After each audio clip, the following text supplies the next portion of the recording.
Hey there, welcome to the Truvix Podcast, where it's all about AI that works like you do.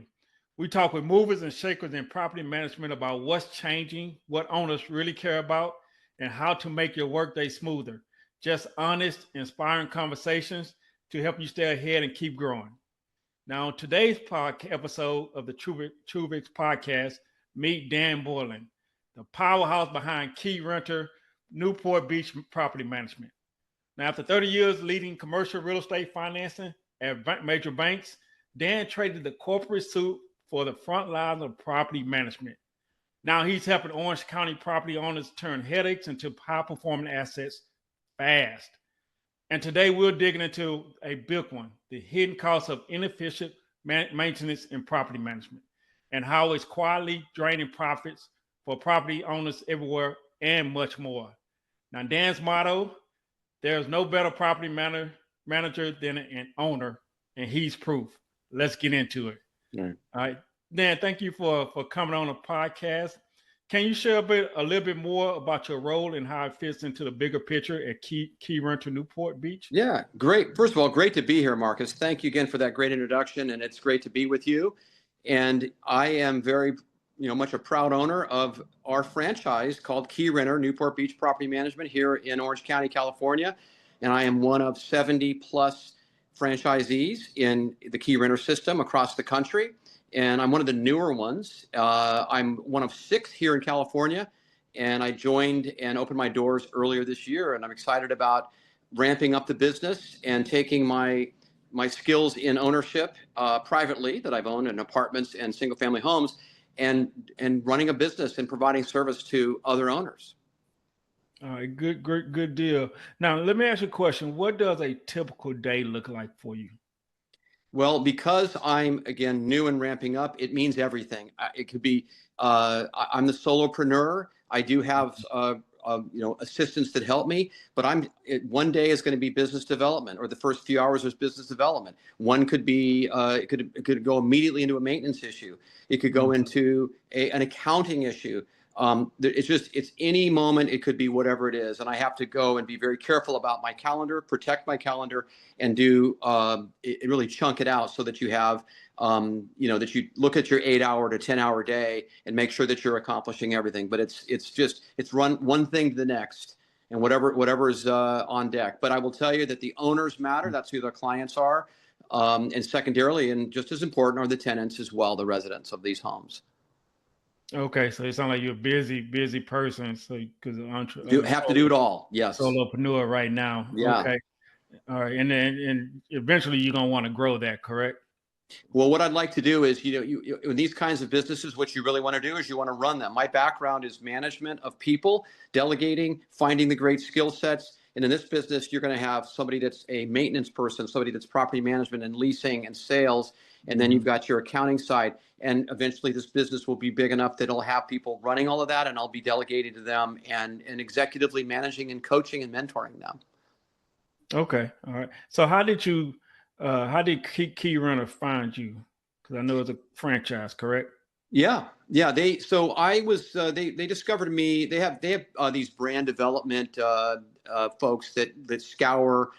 Mostly it was LinkedIn. I will tell you, I was discovered on LinkedIn from them. They saw my background in commercial real estate banking and investment, and they thought that my number of years in that business and my background educationally and my location, which is they were trying to grow more in California, they thought they figured I was at the right age and the right experience level, that I could be a good business owner and represent their brand, which is very important to Keyrenter, is the brand. And they thought I would be a good fit for the Orange County market, which I'd been in for almost 40 years in terms of just knowing the street corners, knowing the investment cadence, and they thought I would be a good fit, and they came to me. Okay. All right. Good deal. Now let's get into the hidden cost. Yeah. So one of the questions I have, when maintenance gets delayed or handled inefficiently, now what are some of the costs that most property managers don't notice right away? Well, it's really funny. Most property managers think that the biggest cost of maintenance is the repair bill itself, and that's like saying that the biggest cost of a heart attack is the ambulance ride. And the real hidden killers are what what we call compound interest of neglect. And so that $200 faucet becomes a $2,000 water damage claim. And this is where it gets really expensive. This is what keeps me up at night, is the reputation damage that goes with that. You know, one tenant posts a photo of black mold on social media, and suddenly your $4,500 luxury rental becomes $3,800, and we'll take what we can get situation. And I've seen properties, you know, they lose $700 a month in rental value because the word got out that the management was slow to respond. And that's $8,400 annually from, you know, just one Instagram post. And I don't get me started on the vacancy cost of that. You know, every week is a unit sits empty because the previous tenant left it due to maintenance frustrations. That's another $1,100 walking out the door. The math is brutal. Delayed maintenance just doesn't cost money. It compounds like a, you know, like a bad investment. Okay. So as far as how are tenants, or most of your tenants, putting in that, you know, request, or how are you getting those requests, and how are you acting so quickly, swiftly to get to them? Well, one of the great things is that we have a resident, just like we have with our owner portal, the owners can go in and see what's going on their properties. The tenants can do that as well. They pay their rent. They can also put in emergency or just normal, any kind of maintenance request. They can put it in electronically. They can text us, they can call us, or they can post it in their resident portal, where they can also see their bill and make sure that their bank account is correct for the rent payment. But they go in and do that, and then we see those, and then we already have our vendors ready to go. And so when we know that there's a plumber that needs to go to 123 Elm Street, we see what the issues are. Now we also, let's just say that it's 10 o'clock at night. They will call in, and there will be a human that will triage that. They'll say, let's try this, fix this, do this. And if it can't be done by way of the person on the phone with the resident, you know, whether, you know, could be that it's a garbage disposer, or say, if it can't, then out they go. And if it's an emergency, we've got our 24/7 plumbers or electricians that are needed. They'll go out there, or it'll go out the next day, whatever, depending on the emergency. Okay. So Keyrenter provides that for you, or did you have to do that on your own? Well, so as a business owner and a franchise owner, we have pre-set up all of our relationships with all of the trades. Every one of them, which we vetted. We look at their ratings, we meet and greet, we look at their reputation, and then we add them, and they become, they're licensed, they're bonded, and they are then added as, you know, they're onboarded into our system. So they know that they're going to maybe get a call from us for our region of homes, and they might be called out to do that. And we watch how they work, and if they really show up, then they're going to continue to be our preferred vendor, and they'll stay on that list. And they all want to be on that list. And so but we've got that all pre-set up. Okay. All right. Good deal. So now I know you touched on this briefly. So as far as the maintenance issues impacting tenant satisfaction, retention, and ultimately your bottom line. Right. Can you go a little bit deeper, on that? In terms of tenant you mean reputation? Reputation. Yeah. You have maintenance issues, and like you said, the mold, if that doesn't get repaired. You know, it's the biggest thing. Yeah, because what happens is this, you know, what you always want to have in the service business is the great reputation. And whether that's Google reviews or Yelp reviews, or just any kind of, wherever there's reputation that's being displayed, you want to be able to have very happy tenants and very happy owners. And the tenants, you know, and the biggest thing that they do complain about, why they ever leave, other than like their families expanding and they need a bigger place, is that they just called in a maintenance issue, it didn't get responded to, and their manager doesn't reply, and it's just day after day, week after week. And so they end up getting frustrated enough to leave, which is bad. And then they also would go to the extra step of posting things on social media or bad reviews. And that's the stuff that it's hard to erase that. And it is what it is. And that's where you live and die by this business. And it's the whole thing about, you know, it takes a long time to establish your reputation, and then it takes like 5 minutes to lose it. So it's really everything in the business. And I'm a client-centric guy. I've been in property management for a while, so I know, you know, you just got to keep the tenants happy, and the owners will be happy and kind. Yeah, and I know, you mentioned tenants writing reviews or reviews on Google, different places. Do you manually go in and respond to those reviews, or how does that, Yes. positive or negative reviews? Is it a manual process on your Super end? important. Yeah, great question, Marcus. A super important issue. These if it's a Google review, any kind of review system, they all have very, very easy. You go online, you see the review, you're invited to, we, the owner, are invited to respond. We go in and do that very quickly. It matters to do it very quickly, and you got to be very honest about it. And if there was an issue, and if it was us, admit it, own it, explain it, and make sure. And if it's not true, then you obviously have to go in and talk about that as well. But you want to make sure that the thing gets remedied, and that you had a good result. And you want to talk to the tenants, and you want to figure it out. You want to get to the solution, and you want to make them happy so that they don't go write a review. But if they do it, you got to go in there quickly and do a response. Yes. Okay, yeah, that is key. Now, another question I have: what processes or systems you have found most effective for reducing time to repair and avoiding repeat issues? Yeah, it really comes down to that. It's the word that you've heard too many times in this business, and that's communication.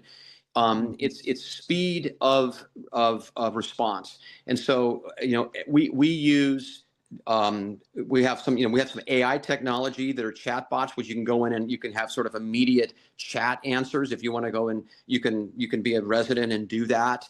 You can Mhm. be an owner and do that. Or if you need to have a human, great. It's really all about, we see, and there's somebody in our group, in our company, that sees that question, that response, that need from a tenant or owner. And I'm always bringing the owners up as well, because they have as many questions as tenants do.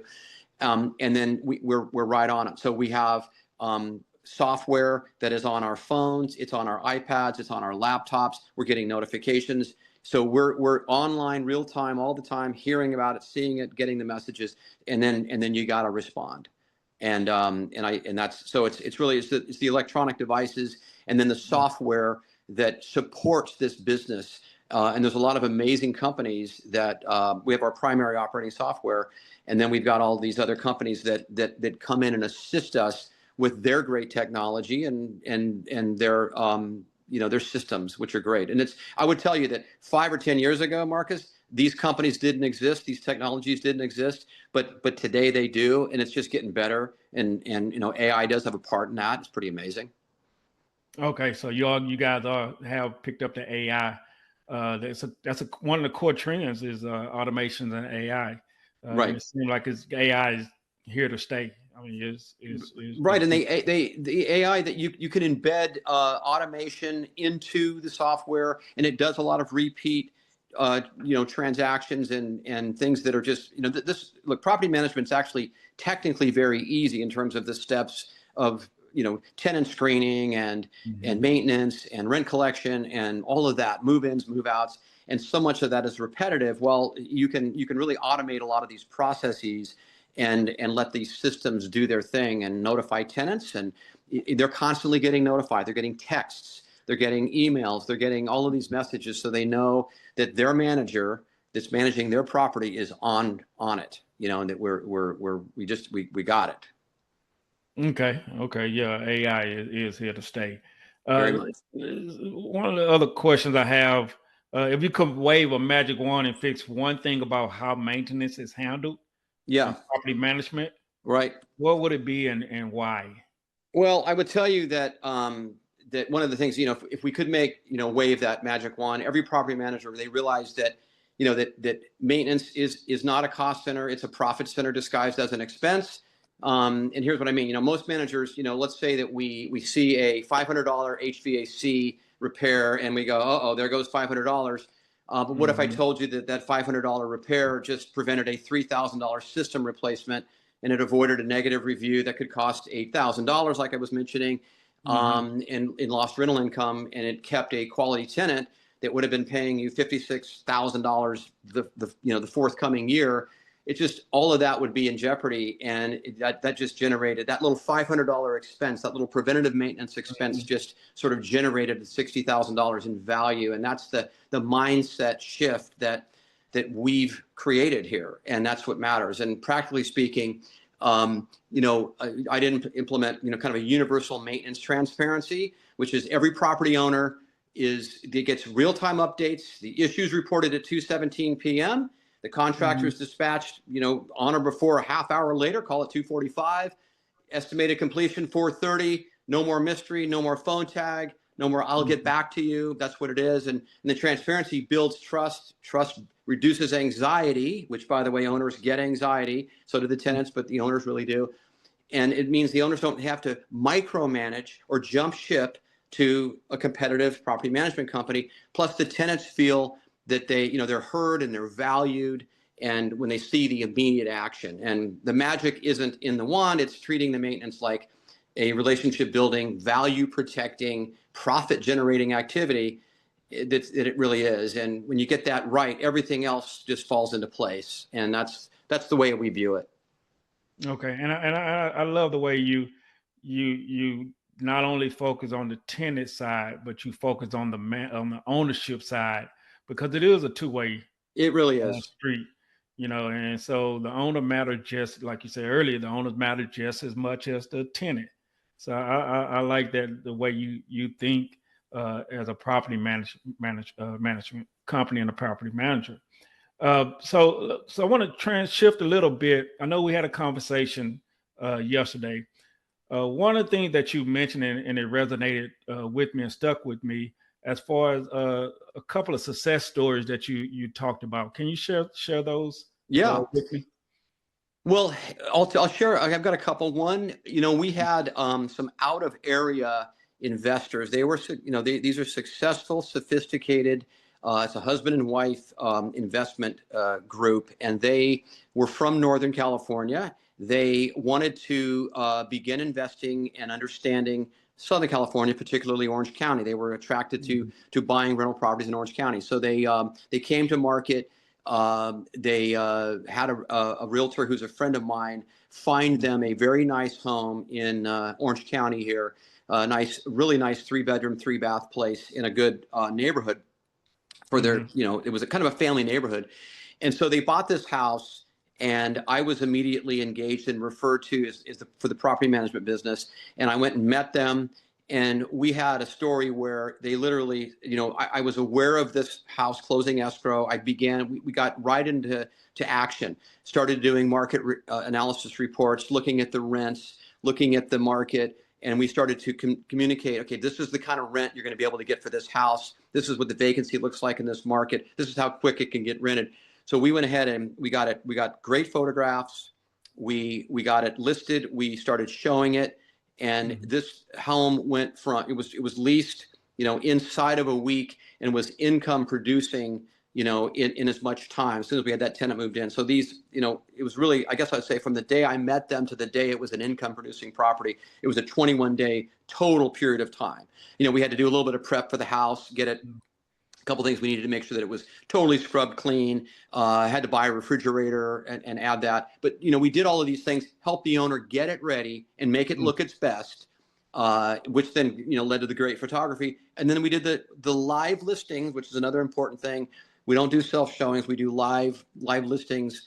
So we're actually meeting the tenants, meeting, the future tenants, and moving, and just so we can have a name and a face of our company with them. And that was a really good success story. So that same owner just bought a triplex. We're going to manage that. That's another triplex in Orange County. So they're active investors. They don't have to worry about who their property manager is. And it's turning these properties into income streams as fast as they can be. Okay. Now I love it. I love it. From beginning to end, quickly get them income producing real fast. Right. Yeah, now I love it, and so that, like I said, it resonated with me yesterday. Like, he's on it, right? Yeah. So, what metrics are you most focused on improving? I know you have some tools that you're using. Or are there any metrics that you're focused on improvement? Well, it's really both revenue and expense, and you want to make sure that you are really at the market. you can sit here and realize that we're in a kind of a market that's a little bit, it's kind of, it's flat. We have a lot of people that aren't able to buy a home, so there's a good rental pool, but you got to just make sure that you've got the right rent, not too high, not too low, but you're really, really optimizing it for real-time data, so that the owner understands that $5,000 a month rent is really what that house should go for. And by the way, will lease pretty quickly. And then secondarily, in order to drive net operating income, that you have really good handyman, where you've got good relationships with handyman, electricians, and plumbers. Those are going to be the most used of the trades. And that you have no sticker shock with owners in terms of the cost to do things for these homes. And so they feel like, okay, Dan's controlling the expenses. He's got the right rent level I feel good about. We're going to get this thing leased quickly. And those are the metrics. And it really comes down to, the rent per unit that the owners are realizing here. And then lastly, it's really just to turn around how quick, the fewest days on market, the quickest tenants that you get in there, and you do your tenant screening process, which is a whole other discussion. And you're just managing quick, efficient, low days on market, get this thing into income producing status, and then get these owner distributions moving. Okay. All right. Now, where do you want to be in the next 6 to 12 months from now, as far as your business? Yeah, I would say 100 doors under management inside of 12 months. I'll go with that. This is a business that grows anywhere from 5 to 10 doors per month in terms of new doors under management. And these are 1 to 4 dwelling units. These aren't the 5+ like a multifamily. This is just 1 to 4 single family designation. But 100 doors for this business here inside of 12 months. Inside of 12, okay. And so how are you generating those, getting in front of owners to earn their business? It's a lot that goes into that, and it's you can go out and do these lead generating services, and you got to make sure you're advertising, and you got to make sure that you're out there in front of owners. I'm a member of many networking groups where I'm in front of real estate investors and real estate owners. I actually have, I go out and I'll find all of the homes that are here in Orange County that are owned by an absentee owner, somebody that owns a rental property. I'll get the name and I'll reach out. There's a lot of cold calling involved in the business. There's ways to advertise both in the Meta environment as well as Google pay-per-click. And then soon to be, this is kind of big news, Marcus, is the AI platforms, which heretofore haven't been a place for advertising, but that's going to change very quickly. You're going to start watching AI ads occur. Like when you're looking in ChatGPT for a particular topic, you'll start seeing some ads pop up there, which they haven't been, and they're now starting to. But that you got to be out there, and then you got to be doing your Google reviews and getting your reputation out there, and you got to do social media. It's all of these things. That it's an all of the above approach. You got to be out there. You got to be the mayor of your town. You got to be visible in events. You got to be charitable and join local support groups and help the community. And then also you want to be out there helping the other businesses that are in our town. The business that the plumbers, the electricians, the trades, the escrow companies, the real estate and realtor communities, the brokerages. We're all here to help each other, and you do that, and you start establishing a reputation, and then you're the one that they go to for their references, and it starts to turn into a flywheel, and then you start to realize that the business does feed off of itself later on after these early years of a lot of work. Yeah. Okay. Yeah, there's a lot of different ways you can get leads and everything. Have you ever thought about cold emails, campaigns, anything like that? Or yeah, we have that, and that's a part of our CRM system is it's a drip nurturing, I think, is what you start finding these owners we're talking about. You do a skip trace and find emails, and you just start to you just ping them with interesting information. What we're really trying to do is not be salesy. We're really just trying to say, hey, we're here to help. This is what we do for a living. Is there any questions? Don't even hire me. Just you might have a question about Maybe you need a better insurance company. Maybe you just need help with a rental analysis on your own house. Maybe you need a vendor that I can refer you to. Great. Please just don't hire me. Just ask me questions. And then if you do need to hire me, I'm here for that. But you just got to help people. And people just don't understand the business that well, and they're sometimes afraid of what's going on. So I'm here to be a resource and not salesy. Yeah, exactly. So, do you have anything else you would like to share to the community or the business, the owners of properties? Well, I just say that I think it's a very good time to be a rental property owner. I understand, and I'm not really happy about the home ownership situation in the country. I'm a pro homeowner person. I believe that it's very powerful for people to own their own properties. But in this day, with interest rates being where they are, housing supply being where it is, rental properties are really here to stay. And I'm not going to use the word renter nation. Everybody likes to say that, but it's just there's just, I think, owning these properties in the different markets in the country, it's a very, very good business when run correctly, and there's still a lot of amazing opportunities out there on the purchase side. So it's a very good business that's going to be here for a long time. And I'm particularly talking about the single family rental business, because the millennials and the Gen Z who have been renting all of these big Class A and Class B multi-family units across the country, well, they're now 32, 3, 4, 5. They are getting married. They have pets. They don't want to be in a hallway inside of a 200 unit building. They want to be in a house now, and they just can't quite afford that yet. But so you've got a really good base of tenants, and it's just a really good business of ownership and management at this time. Yeah. At this time, yeah, I agree. Now, just Dan, where can property owners find you or reach out to you? Well, it's two ways. You can call 949 area code 404-3000 or www.keyrenternewportbeach.com.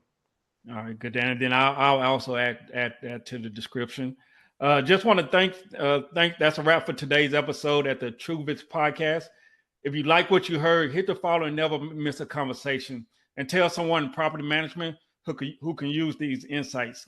Catch you on the next one. Right. Thank you. Thank you, Dan.